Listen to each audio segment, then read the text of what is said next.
अब हम क्या देखेंगे कि अब हमने अभी सारे टॉपिक्स को कंप्लीट कर लिया है, ठीक है। अब ये पता नहीं कौन सा पार्ट है। तो अब what makes an election in India democratic, मतलब कि हमारे इंडिया में ऐसी कौन सी चीज़ें हैं, मतलब कि ऐसे कौन सा फॉर्म है जिससे हमारा जो इलेक्शन होता है ना वो डेमोक्रेटिक कहलाता है, डेमोक्रेटिक होता है। तो ये कैसे होता है ये देखें। देखो हमने सारा जितना भी होता है, मतलब कि इलेक्शंस कैसे होते हैं, इलेक्शन की स्टार्टिंग से इलेक्शन के होने तक हमने हर एक चीज़ देखा।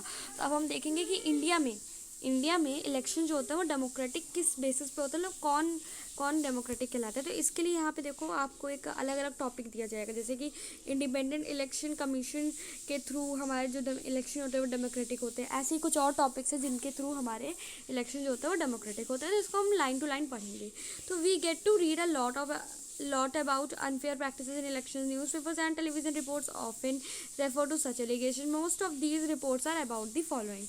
क्या कहा जा रहा है कि हमने ज़्यादातर पढ़ा है ना कि हमारे जो इलेक्शंस है उसमें अनफेयर प्रैक्टिसेस होती रहती हैं, गलत गलत काम होते रहते हैं, कुछ ना कुछ मतलब इलेक्शंस पे होते ही रहते हैं।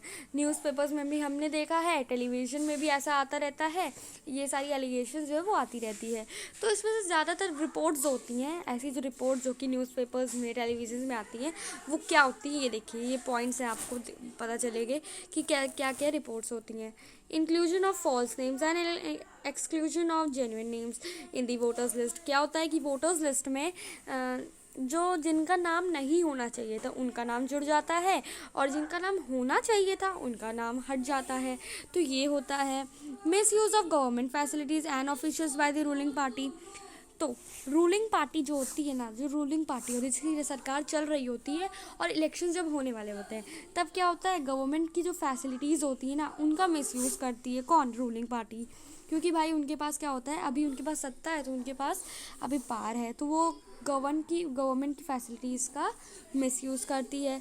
Excessive use of money by rich candidates and big parties.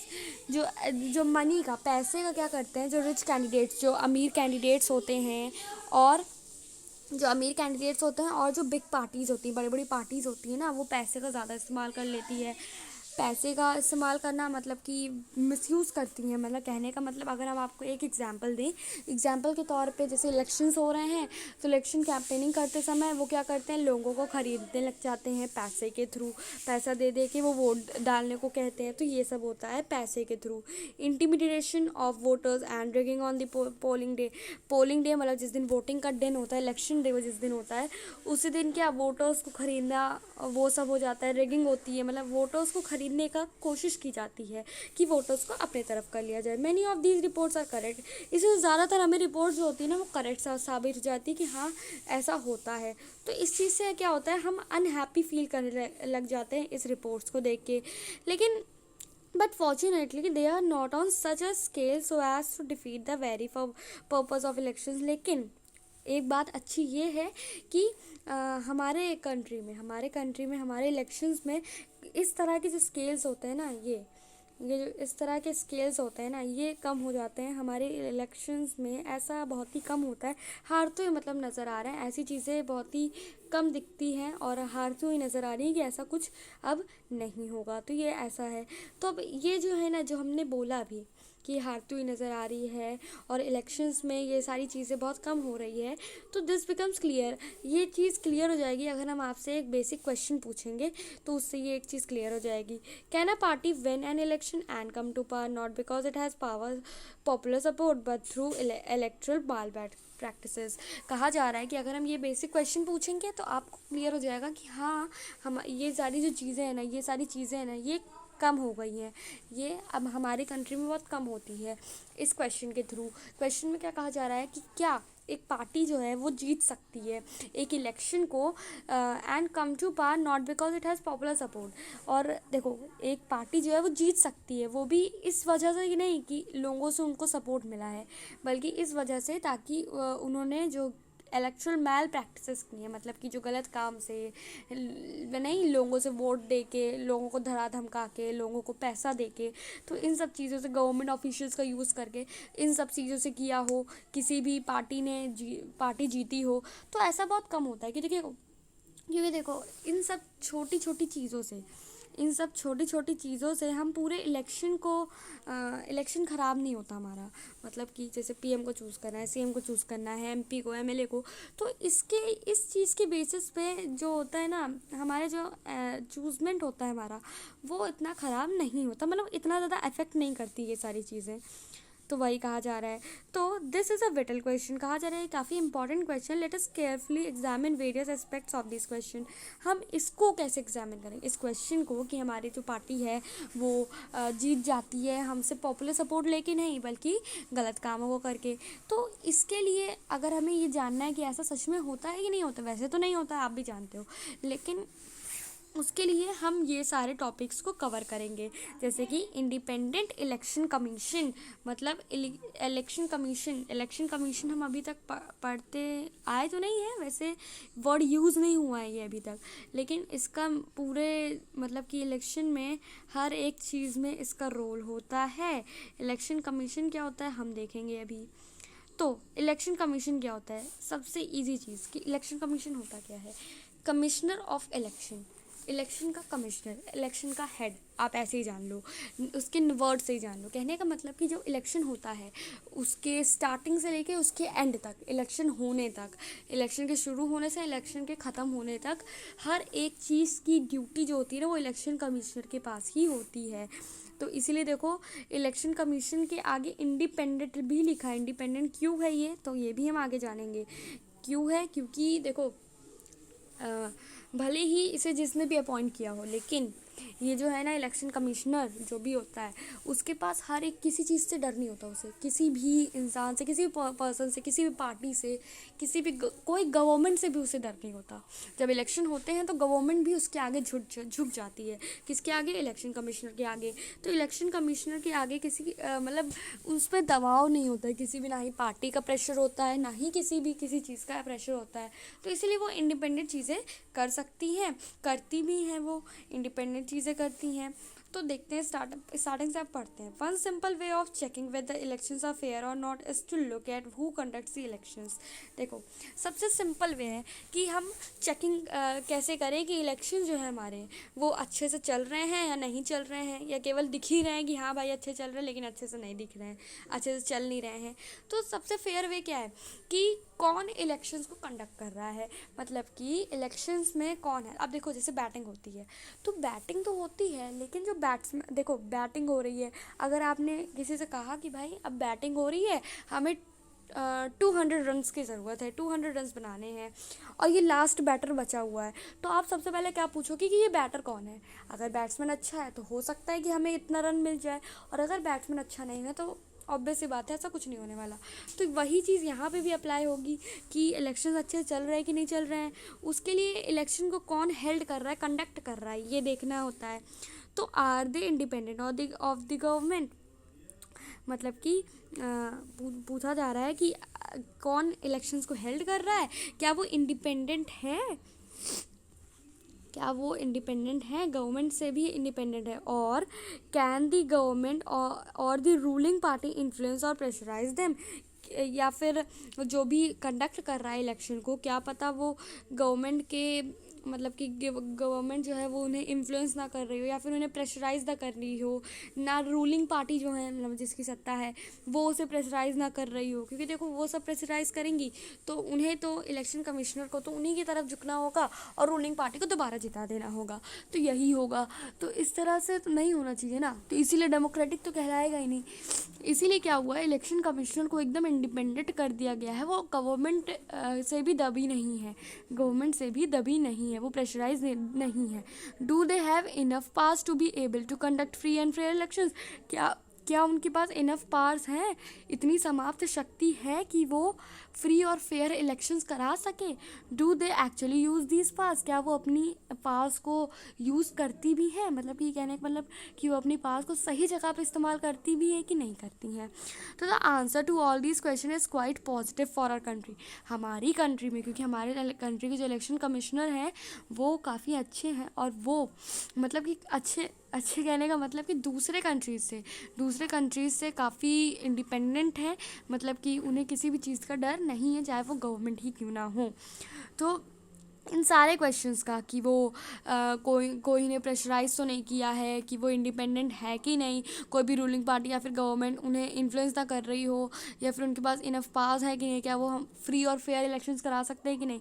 तो इन सब का आंसर जो है, वो सारा आंसर जो है वो पॉजिटिव, क्वाइट हम पॉजिटिव ही कहेंगे उसे अपनी कंट्री के लिए। In our country elections are conducted by an independent and very powerful election commissioner. It enjoys the same kind of independence that the judiciary enjoys। Judiciary आपने सुना ही होगा कि जुडिशरी जो होती है ना, वो काफ़ी ज़्यादा वैसी होती है कि मतलब इंडिपेंडेंट होती है, किसी के भी झुकाव में नहीं होती। तो ऐसे ही इलेक्शन कमिश्नर भी है हमारी कंट्री में। हमारी कंट्री में जो इलेक्शन कमिश्नर है वो टोटली इंडिपेंडेंट है, बहुत ही ज़्यादा पावरफुल है, और किसी से ना डरने वाला है। जुडिशरी से आप इनको मिला सकते हो। तो द चीफ इलेक्शन कमिश्नर मतलब CEC मतलब चीफ इलेक्शन कमिश्नर। अब देखो चीफ इलेक्शन कमिश्नर क्या होता है, कहने का मतलब यहाँ पे 2 कमिश्नर्स होते हैं। एक होते हैं चीफ जो कि कंट्री लेवल के होते हैं, और एक होते हैं जो स्टेट लेवल के होते हैं, स्टेट इलेक्शन कमिश्नर होते हैं, स्टेट के इलेक्शन कमिश्नर होते हैं, और एक चीफ इलेक्शन कमिश्नर होता है जो कि पूरी कंट्री के होते हैं। तो यहाँ पे कंट्री वाली बात की जा रही है। तो chief election commissioner is appointed by the president of India. जो हमारे इंडिया के प्रेसिडेंट होते हैं उनसे ये अपॉइंट किए जाते हैं। बट वंस, लेकिन अब ये बात नहीं है कि प्रेसिडेंट से अपॉइंट किए जाते हैं तो वे प्रेसिडेंट के दबाव में आएंगे। इलेक्शन कमिश्नर जो होते हैं, हमने अभी कहा है कि ये काफ़ी ज़्यादा इंडिपेंडेंट होते हैं, इनको प्रेसिडेंट का भी कोई डर नहीं होता। भले ही प्रेसिडेंट ने उन्हें अपॉइंट क्यों ना किया गया हो, लेकिन प्रेसिडेंट से भी उनका कोई भी वो नहीं होता कि भाई प्रेसिडेंट कह दे कि हमने आपको अपॉइंट किया है, आप मेरे रूलिंग से चलो, मैं जो बोल रहा हूँ वो करो। तो ऐसा भी नहीं होता है। बट वंस अपॉइंटेड, जब एक बार अगर प्रेसिडेंट ने अपॉइंट कर लिया, the chief election commissioner is not answerable to president और द गवर्नमेंट। तो एक बार अगर प्रेसिडेंट ने उन्हें अपॉइंट कर लिया, उसके बाद ये जो चीफ इलेक्शन कमिश्नर होते हैं, CEC होते हैं, ये अब प्रेसिडेंट को हर एक चीज़ का आंसर नहीं देते, ना ही वो गवर्नमेंट को देते हैं। उन्हें जो करना है वो खुद से करते हैं। Even if the ruling party और the government does not like what the commissioner does, it is virtually impossible for it to remove the CEC। क्या कहा जा रहा है कि इवन जो कि रूलिंग पार्टी होती है, मतलब जिसकी गवर्नमेंट सरकार चल रही है, या फिर गवर्नमेंट कह लो, does not like what the commissioner does, भले ही उन्हें अच्छा लगे ना लगे कि कमिश्नर क्या कर रहे हैं, जाहिर सी बात है उन्हें अच्छा नहीं लगेगा। क्यों? क्योंकि वो तो रूलिंग पार्टी है। अगर उन्हें हटाने की बात की जाएगी तो उन्हें कहाँ से अच्छा लगेगा? क्या पता लोगों को रूलिंग पार्टी अब अच्छी ना लग रही हो, उन्हें हटाना चाहे अगले इलेक्शन में। तो अब ऐसा नहीं है कि रूलिंग पार्टी जो है वो दबाव डालेगी इलेक्शन कमिश्नर के ऊपर, घूस देगी कि हम हमें ही दोबारा इलेक्ट कर लो। तो ऐसा कुछ नहीं होता, इसलिए वो रूलिंग पार्टी से, गवर्नमेंट से भी नहीं डरते हैं। और इट इज़ वर्चुअली इम्पॉसिबल। ऐसे आप देखो तो वैसे तो CEC को हटाने का तरीका होता है, मतलब चीफ इलेक्शन कमिश्नर को हटाने का, हाँ अभी आप रिमूवल पढ़ोगे, लेकिन अभी के लिए अगर आप जानो तो इनको मतलब कि CEC को रिमूव करना उनकी पोस्ट से काफ़ी ज़्यादा ही कठिन होता है। Very few election commissions in the world have such wide ranging powers as a election commissioner of India. जैसे कि इलेक्शन, मैंने भी आपको बताया, जैसे कि इलेक्शन कमिश्नर जो हमारे इंडिया के हैं, उनकी जैसी पावर काफ़ी कम ही वर्ल्ड में ऐसी बहुत काफ़ी कम ही इलेक्शन कंट्रीज़ हैं जहाँ पे इनकी जैसी पावर, इनके जैसी ज़्यादा पावर किसी और इलेक्शन कमिश्नर के पास है। EC takes decision on every aspect of conduct and controls of elections from the announcement of elections to the declaration of results। कहा जा रहा है कि जो EC है, जो इलेक्शन कमिश्नर है ना, takes decisions on every aspect of conduct and control of elections के जितने भी कंट्रोलमेंट होते हैं, जितने भी कंडक्शन होते हैं, वो सारा सब कुछ कौन करता है? इलेक्शन कमिश्नर करते हैं। वो इलेक्शन के जब अनाउंसमेंट होते हैं, उधर से डिक्लेरेशन ऑफ द रिजल्ट, जब डिक्लेरेशन हो जाता है, रिजल्ट जब बता दिया जाता है, जब से मतलब अनाउंसमेंट शुरू होती है इलेक्शंस की, और जब इलेक्शंस हो जाते हैं, मतलब तब तक सारा सब कुछ कौन करता है? इलेक्शन कमिश्नर ही करते हैं। सारी जितनी बड़ी बड़ी डिसीजन होती हैं वो सारा कौन लेता है? इलेक्शन कमिश्नर लेते हैं। It implements the code of conduct and punishes any candidate और पार्टी दैट वायोलेट्स इट। कहने का मतलब कि वो किसी भी, मतलब कि उन्होंने ये कोड ऑफ कंडक्ट बनाया है। कोड ऑफ कंडक्ट आप पहले पढ़ चुके हैं, जो कि कैंडिडेट्स के लिए बनाया गया है ना, कि वो वर्शिप प्लेस में नहीं कर सकते, आपने पढ़ा है वो। तो कोड ऑफ कंडक्ट को अगर कोई भी कैंडिडेट अगर फॉलो नहीं करता, उन्होंने ये बनाया है, और अगर कोई भी इस कोड ऑफ कंडक्ट को फॉलो नहीं करता, कोई भी कैंडिडेट फॉलो नहीं करता, या फिर कोई भी पार्टी फॉलो नहीं करती, तो वो उन्हें पनिश कर सकते हैं, उन्हें ये अधिकार है। During the election period the EC can order the government to follow some guidelines to prevent use and misuse of government power to enhance its chances to win elections और to transfer some government officials. देखा, अभी ये क्या बताया जा रहा है कि जो इलेक्शन के पीरियड के समय, जब इलेक्शन होने वाले रहते हैं, तब की बात की जा रही है। हमेशा गवर्नमेंट इलेक्शन कमिश्नर के दबाव से नहीं चलती, ऐसा नहीं है। लेकिन जब इलेक्शन का पीरियड, इलेक्शन का टाइम चल रहा होता है ना, तो जो इलेक्शन कमिश्नर है ना, वो गवर्नमेंट को भी ऑर्डर करते हैं कि वो उनकी गाइडलाइंस पे ही चले, या फिर उनको जो गाइडलाइंस दी गई है इलेक्शन कमिश्नर के द्वारा, वो उन्हीं के साथ चले, मतलब उसी गाइडलाइन को फॉलो करते हुए चले। वो गवर्नमेंटल जो गवर्नमेंट की जो पावर है उसका मिसयूज़ ना करें। और क्योंकि गवर्नमेंट क्या है, रूलिंग पार्टी है, तो अब रूलिंग पार्टी जो है वो अपने आप को इलेक्शंस को जीतने का चांस ना दे, खुद ही से अपने आप को इलेक्शंस को जीतने का। और जो गवर्नमेंट ऑफिशियल्स, जो गवर्नमेंट के फैसिलिटीज़ हैं, उन्हें वो अपने आप को प्रोवाइड ना करे, खुद को वो ना दे। तो इसीलिए इलेक्शंस के टाइम पे जो रूलिंग पार्टी, मतलब कि जो गवर्नमेंट है, वो भी इलेक्शन कमिश्नर के ही थ्रू चलती है। When on election duty government officers work under the control of the EC and not the government.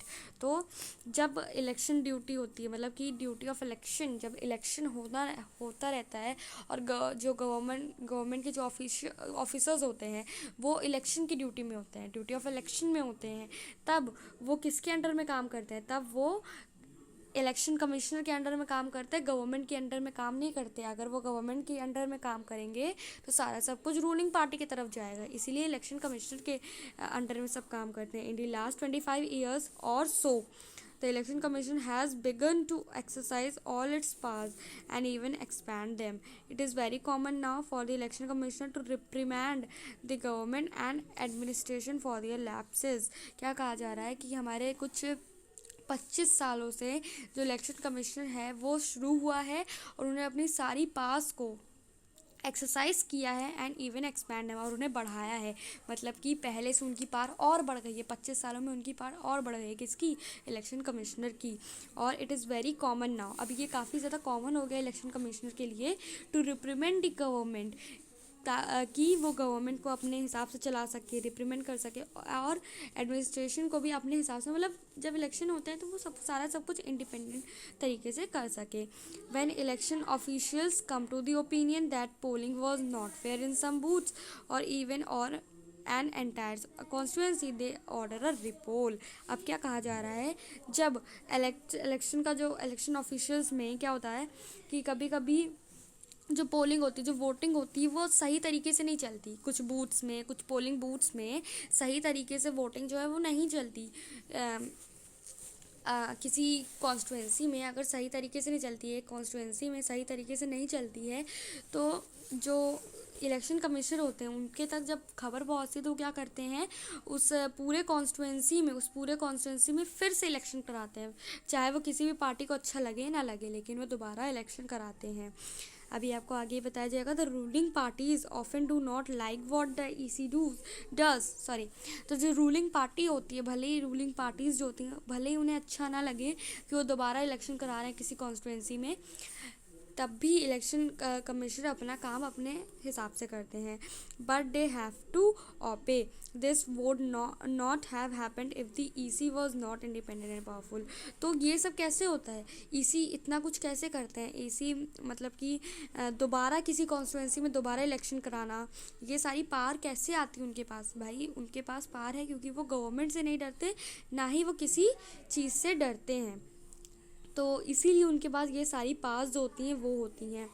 तो इसीलिए इलेक्शन कमीशन को इतना छूट दिया गया है, उनको इतना इंडिपेंडेंट किया गया है, ताकि वो इतनी ज़्यादा वर्क कर सके और इतना कुछ कर सके। तो ये कैसे होता है, जब इलेक्शन कमिश्नर इंडिपेंडेंट हो और वो पावरफुल हो, क्योंकि अगर वो किसी के दबाव में होंगे तो वैसा कुछ कर ही नहीं पाएंगे।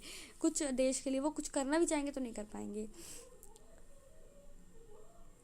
तो अभी आपने देखा कि हमारा जो इलेक्शन है what makes elections in India democratic.